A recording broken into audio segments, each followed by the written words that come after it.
அப்பா காலையில இருந்து இவ்வளவு ஷர்ட்டை போட்டு பாத்துட்டு இருக்கீங்க. நீங்க யார மீட் பண்ண போறீங்க? வேற யாரு? உங்க அம்மாவை தான். உங்க அம்மா என்ன தனியா மீட் பண்ணி முக்கியமான விஷயம் பேசணும்னு கூப்பிட்டுருக்கா. அம்மா உன்னை கல்யாணம் பண்ணிக்க ஓகே சொல்லிட்டாங்களாப்பா? இன்னும் இல்ல, ஆனா சீக்கிரமாவே சொல்ல வச்சிருவேன். நானே உங்களுக்கு ஒரு ட்ரெஸ் எடுத்து தரேன்ப்பா, நீங்க அதை போடுங்க. அம்மா உங்களை கல்யாணம் பண்ணிக்கிட்டாலும் அவங்க என்ன உங்க பொண்ணுன்னு தான் நினைப்பாங்கல்லப்பா. நான் அவங்க பொண்ணுன்னு அவங்களுக்கு தெரியாதுல்ல.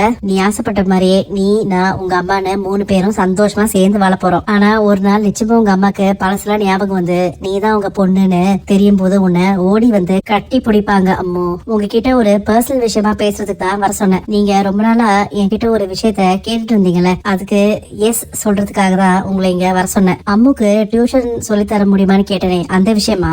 இல்ல, அத பத்தி இல்ல, இது நம்மள பத்தி. எங்க அம்மா உங்களை கல்யாணம் பண்ணிக்க சொல்லி ரொம்ப வற்புறுத்தினாங்க. அந்த விஷயம் உங்களுக்கு தெரியும்ல. நீங்களும் என்கிட்ட கல்யாணம் பண்ணிக்கலாமான்னு நிறைய தடவை கேட்டிருக்கீங்க. நான் உங்களை கல்யாணம் பண்ணிக்கலான்னு யோசிக்கிறேன். இவ்வளவு நாள் இல்லாம திடீர்னு ஏன் இந்த முடிவு எடுத்திருக்கீங்க? ஆனா எனக்கு இன்னும் கொஞ்சம் டவுட்ஸ்லாம் இருக்கு. அதெல்லாம் நீங்க கிளாரிஃபை பண்ணீங்கன்னா நான் தாராளமா சம்மதிச்சிருவேன். உங்க ஒய்ஃபை நீங்க எந்த அளவுக்கு லவ் பண்ணீங்கன்னு என்கிட்ட நிறைய தடவை சொல்லியிருக்கீங்க. நான் உங்களை கல்யாணம் பண்ணிக்கிட்டா அதே லவ் எனக்கும் கிடைக்குமா?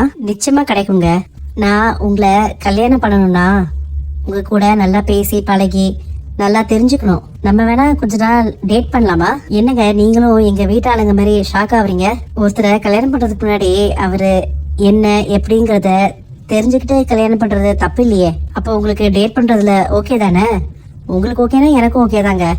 ஒருவேளை டேட்டிங்லாம் பண்ணதுக்கு அப்புறம் என்ன பிடிக்கலன்னு சொன்னீங்கன்னா என்ன பண்றது? எனக்கு தெரிஞ்சு அப்படிலாம் நடக்க வாய்ப்பு இல்லை. பயப்படாதீங்க. அப்ப நாளைக்கு காலையில நீங்க ரெடியா இருங்க. நம்ம டேட்டிங் ப்ராசஸ நாளைக்கே ஆரம்பிச்சிடலாம். உங்களை ஒரு ஸ்பெஷலான இடத்துக்கு கூட்டிட்டு போறேன்.